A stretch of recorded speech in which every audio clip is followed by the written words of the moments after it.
9 ഇടങ്ങളിൽ ആക്രമണം നടത്തി ഇന്ത്യയുടെ സൈന്യം പാകിസ്ഥാന് ശക്തമായ മറുപടി കൊടുത്തിരിക്കുന്നു. പ്രതീകാത്മകമാണ്, അതിശക്തമാണ്, ധാർമ്മികതയെ ഉയർത്തിപ്പിടിക്കുന്ന രീതിയിലാണ്. കാരണം സാധാരണ ആളുകൾ കൊല്ലപ്പെട്ടിട്ടില്ല, സൈനികരെ ടാർഗറ്റ് ചെയ്തിട്ടില്ല. ഭീകര ക്യാമ്പുകൾ എവിടെയെല്ലാമാണ് പ്രവർത്തിച്ചത് അവിടെ മാത്രമായി ആക്രമണം ഒതുക്കിയിരിക്കുന്നു.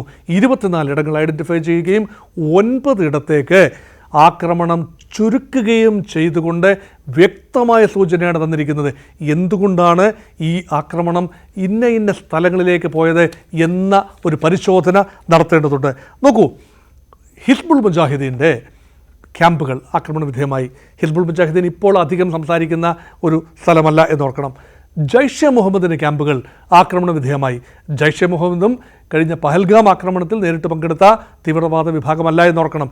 ലഷ്കർ ഇ തൊയ്ബയാണ് ഈ ആക്രമണത്തിൽ, പഹൽഗാം ആക്രമണത്തിന് പങ്കെടുത്ത തീവ്രവാദ വിഭാഗം. അവരുടെ ഒരു ഓപ്പറേഷണൽ വിങ് അല്ലെങ്കിൽ ഇന്ത്യയുടെ ഓപ്പറേഷണൽ വിങ് അല്ലെങ്കിൽ ഫ്രണ്ടൽ ഓർഗനൈസേഷനായ ദി റെസിസ്റ്റൻസ് ഫ്രണ്ട്. അങ്ങനെയെങ്കിൽ അവർക്ക് മാത്രം മറുപടി കൊടുത്താൽ മതിയല്ലോ. പക്ഷേ അങ്ങനെയല്ല. ഇന്ത്യ ഇതൊരു ഓവറോൾ കോംപ്രിഹെൻസീവ് സിസ്റ്റമായി കണ്ടുകൊണ്ട് ടെറർ നെറ്റ്വർക്ക്, ഏത് രൂപത്തിലുള്ള ടെററും അനഭിമതമാണ്, അതിനെ ഞങ്ങൾ കാട്ടക്കൽ ചെന്ന് വെട്ടും എന്ന ഒരു തീരുമാനമാണ്. അതുകൊണ്ടാണ് ലഷ്കർ ഇ തൊയ്ബയുടെ 4 കേന്ദ്രങ്ങളും ജയ്ഷെ മുഹമ്മദിൻ്റെ 4 കേന്ദ്രങ്ങളും അതുപോലെ മറ്റൊരു ഹിസ്ബുൾ മുജാഹിദീൻ്റെ കേന്ദ്രവും എല്ലാം ആക്രമണ വിധേയമായി. ഇനി ഇതിനെ നമ്മൾ വിശേഷിപ്പിക്കാൻ പറ്റുന്ന ഒരു പ്രിൻസിപ്പിളുണ്ട്. From nursery to university and on to the launching pad. അപ്പം നഴ്സറി എന്ന് പറയുന്നത് എവിടെയാണ്? ടെററിൻ്റെ നഴ്സറി. ടെറർ നഴ്സറി എന്ന് പറയുന്നത് ബഹാവൽപൂർ എന്ന പ്രദേശമാണ് ടെറർ നഴ്സറി എന്ന് പറയുന്നത്. ഇത് ജയ്ഷെ മുഹമ്മദിൻ്റെ തീവ്രവാദ പരിശീലന കേന്ദ്രമാണ്. അതിൻ്റെ ബാലപാഠങ്ങൾ, തീവ്രവാദത്തിൻ്റെ, ഭീകരതയുടെ അതുപോലെയുള്ള ആക്രമണങ്ങളുടെയൊക്കെ ബാലപാഠങ്ങൾ അഭ്യസിക്കുന്ന ഇടമാണ്. അതിർത്തിയിൽ നിന്നും ഏതാണ്ട് 100 കിലോമീറ്റർ അകലെയുള്ള ബഹാവൽപൂർ എന്ന് പറയുന്ന സ്ഥലം. അത് തീർച്ചയായും ആ ഒരു ഇടം തിരഞ്ഞെടുത്തുകൊണ്ട്, അതൊക്കെ വളരെ അതിർത്തിയിലല്ല, അതുകൊണ്ട് പെട്ടെന്ന് ഇന്ത്യയുടെ റഡാറുകൾക്ക് പിടിച്ചെടുക്കാൻ ഒക്കുന്ന ഒരു ഇടമല്ല. അവിടെയാണ് മസൂദ് അസറിൻ്റെ താവളം.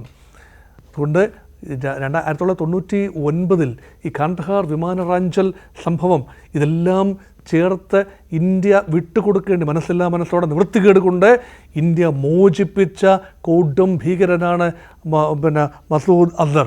അദ്ദേഹം രൂപീകരിച്ച ഈ സംവിധാനം അതാണല്ലോ ജയ്ഷ് ഇ മുഹമ്മദ്. ജയ്ഷെ മുഹമ്മദാണ് പാർലമെൻറ്റ് അറ്റാക്കിന് പിന്നിൽ, അതുപോലെ അനവധി അറ്റാക്കിന് പിന്നിൽ. ജയ്ഷെ മുഹമ്മദിൻ്റെ ഭീകരവാദികളാണ് ഈ പുൽവാമ അറ്റാക്കിൻ്റെ പിന്നിൽ പ്രവർത്തിച്ചത്.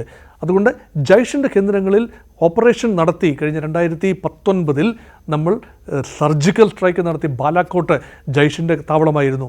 അപ്പോൾ ഇപ്രാവശ്യം ജയ്ഷെ മുഹമ്മദിൻ്റെ താവളമായ ബഹാവൽപൂരിൽ 2 ആക്രമണങ്ങൾ നടന്നു, അതേ പ്രദേശത്ത് തന്നെ. അതുകൊണ്ട് അവിടുത്തെ ഒരു മദ്രസ കേന്ദ്രീകരിച്ചാണ് ഈ ട്രെയിനിങ് ക്യാമ്പുകൾ വന്നിരിക്കുന്നത്. അതിനെ അവർ വിളിക്കുന്ന ഒരു പേര് മാർക്കസ് സുബാനുള്ള എന്ന ഒരു ക്യാമ്പാണ്. ആ മാർക്കസ് സുബാനുള്ള ഈ ക്യാമ്പിൽ ഉള്ള ഭീകരർ 600ഓളം ഭീകരർ ആ പ്രദേശത്ത് ഉള്ളതായി വിവരമുണ്ടായിരുന്നു. എത്ര പേരാണ് വധിക്കപ്പെട്ടത് എന്നതിൻ്റെ കൃത്യമായ വിവരം പറയാനാവില്ല. അപ്പോൾ terror nursery run by Jaish-e Mohammed, led by Masood Azhar, came under attack and devastated. അതാണ് ഒന്ന്. അവിടെ നിന്നും പുരോഗമിച്ച ആക്രമണത്തിൻ്റെ കുന്തമുന ഈ കേവലം 25 മണിക്കൂറിനുള്ളിൽ സമാന്തരമായി നടന്ന ആക്രമണങ്ങളാണ് 9 ഇടത്ത്. അപ്പോൾ സമാന്തരമായി ആക്രമിക്കാനുള്ള ഇന്ത്യയുടെ കപ്പാസിറ്റി ഉണ്ട്. അവിടെ നിന്നും പിന്നെ നമ്മൾ പരിചയപ്പെടേണ്ട സ്ഥലം പ്രധാനപ്പെട്ട ഒരു ടെറർ ബ്രീഡിംഗ് ആൻഡ് ഗ്രോയിങ് ഗ്രൗണ്ടാണ്. അത് വേണമെങ്കിൽ ടെറർ ഹൈസ്കൂളെന്നോ ടെറർ കോളേജെന്നോ ടെറർ യൂണിവേഴ്സിറ്റി എന്നോ ടെറർ റിസർച്ച് സെൻറ്റർ എന്നോ ഒക്കെ വിളിക്കാവുന്ന അത്യന്താധുനിക രീതിയിലുള്ള യുദ്ധമുറകൾ പരിശീലിപ്പിക്കുന്ന ഗറില്ല യുദ്ധമുറ ഉൾപ്പെടെ ഒരു ഡിഫറെൻറ്റ് ടെറൈൻസിൽ യുദ്ധം ചെയ്യുന്നതുൾപ്പെടെ ഉള്ള സ്ഥലങ്ങളാണ്. ഇൻഡോക്ട്രിനേഷൻ ഇടങ്ങളല്ല, യഥാർത്ഥ അഭ്യാസ ഇടങ്ങളാണ്. അത് റൺ ചെയ്യുന്നത് ലഷ്കർ ഇ തൊയ്ബയാണ്. ഈ ഭീകരാക്രമണം, പഹൽഗാമിലെ ഭീകരാക്രമണം നടത്തിയ ലഷ്കർ ഇ തൊയ്ബ കൺട്രോൾ ചെയ്യുന്ന ഇടമാണ്. അതുമാത്രമല്ല, അവിടെ മസൂദ് അസർ അല്ല, അവിടെയുള്ളത് പ്രധാനപ്പെട്ടയാളെന്ന് പറയുന്നത് ഇന്ത്യ തേടുന്ന ഹാഫീസ് സയ്യിദാണ്. ആ ഇടത്ത് തന്നെയാണ് ഹാഫീസ് സയ്യിദ് എന്ന കൊടും ഭീകരൻ.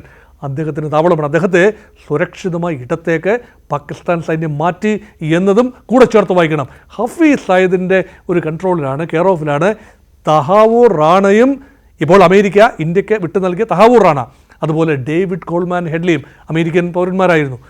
അവരെല്ലാം തഴച്ചു വളർന്നത് ആ ഒരു ടെറർ ഫാക്ടറിയിലാണ്. അവർ അഡ്വാൻസ് ടെറർ ടാക്ടിക്സ് കൈകാര്യം ചെയ്യുന്ന ആളുകളാണ്. അതോടൊപ്പം തന്നെ ബോംബെ ഭീകരാക്രമണം 2008 മുംബൈ ഭീകരാക്രമണത്തിൽ പങ്കെടുത്ത് ഇന്ത്യയുടെ പിടിയിലായി വിചാരണ ചെയ്ത് തൂക്കിലേറ്റപ്പെട്ട ആമിർ അജ്മൽ ഖസബിൻ്റെയും കേന്ദ്രം അതായിരുന്നു ഓർക്കണം. ആ കേന്ദ്രം ആക്രമണ വിധേയമായി. ആ കേന്ദ്രത്തിന് ഫണ്ട് ചെയ്തത് ഒസാമ ബിൻ ലാഡനാണ് എന്ന വിവരം പുറത്തു വരുന്നു. അപ്പോൾ നോക്കൂ, ഒസാമ ബിൻ ലാഡൻ്റെ ഫണ്ടിങ്ങിൽ ഏറെക്കാലമായി പ്രവർത്തിക്കുന്ന ആ ഒരു താവളം, ആ താവളം ലഷ്കർ ഇ തൊയ്ബയുടെ ഹെഡ് ക്വാർട്ടേഴ്സ് ആണെന്ന് വേണമെങ്കിൽ പറയാം. മാർക്കസ് തൈബ എന്നാണ് ആ താവളത്തിൻ്റെ പേര്, അവർ വിളിക്കുന്ന പേരാണ്. അപ്പം അവിടെയാണ് വലിയ തോതിലുള്ള ഡാമേജ് സംഭവിച്ചിരിക്കുന്നു. അത് കേവലം 30 കിലോമീറ്റർ അതിർത്തിയിൽ നിന്നും 30 കിലോമീറ്റർ അകലെ സ്ഥിതി ചെയ്യുന്ന സ്ഥലമാണ്. അവിടെ നിന്നും ആക്രമണം മറ്റിടങ്ങളിലേക്ക് വ്യാപിച്ചു. പാക് അധിനിവേശ കാശ്മീരിലെ കോട്ട്ലയിലും ഗുൾപൂറിലും ഭീംബറിലും അതുപോലെ ബർണാലയിലും എല്ലാം തന്നെ ആക്രമണം ബാധിച്ചു. പഞ്ചാബിൻ്റെ മറ്റ് ഇടങ്ങളിലേക്ക് ബാധിച്ചു. മുറിസ്കായിലേക്ക് അത് ഇടത്തിലേക്ക് വ്യാപിക്കുകയാണ്. അവിടെയാണ് മുറിസ്കായുടെ പ്രത്യേകത. മുറിസ്ക എന്ന് പറയുന്ന സ്ഥലം വളരെ പ്രത്യേകതകളുള്ള ഒരു ഇടമാണ്. അവിടെ രാവണൻ കോട്ട കെട്ടിയാണ് ഭീകര ക്യാമ്പുകളെ സൈന്യവും ISIയും സംരക്ഷിക്കുന്നത്. അവിടെയാണ് സേനാ മേധാവികൾ ഉൾപ്പെടെയുള്ള ആളുകൾ ഭീകര ട്രെയിനിങ് ക്യാമ്പുകളിൽ അടിക്കടി സന്ദർശനം നടത്തി അവരെ നനച്ച് വളർത്തുന്ന ഇടങ്ങളാണ്.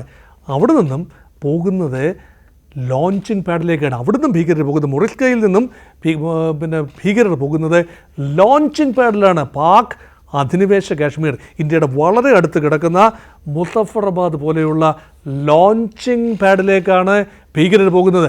അവിടെ നിന്നും പല ബാച്ചുകളായി കാശ്മീരിൻ്റെ വിവിധ ഇടങ്ങളിൽ പലപ്പോഴും നുഴഞ്ഞു കയറുകയാണ്. ഒരുപക്ഷെ വിൻ്ററൊക്കെ വരുന്നതിന് തൊട്ട് മുൻപ് അകത്ത് കയറി, വിൻ്റർ സമയത്തെല്ലാം ശാന്തതയാണ്.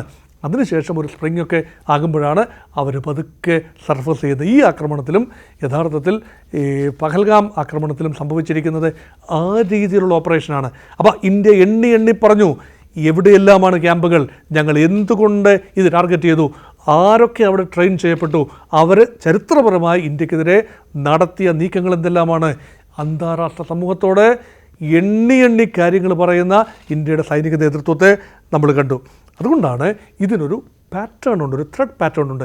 കണ്ണുമടച്ചുകൊണ്ട് കുറേ ഭീകര ക്യാമ്പുകൾ ആക്രമിച്ചു എന്നതല്ല, മറിച്ച് the selection of the objects and targets for attack was carefully done എന്ന രീതിയിലാണ് കാര്യങ്ങൾ നീങ്ങുന്നത്.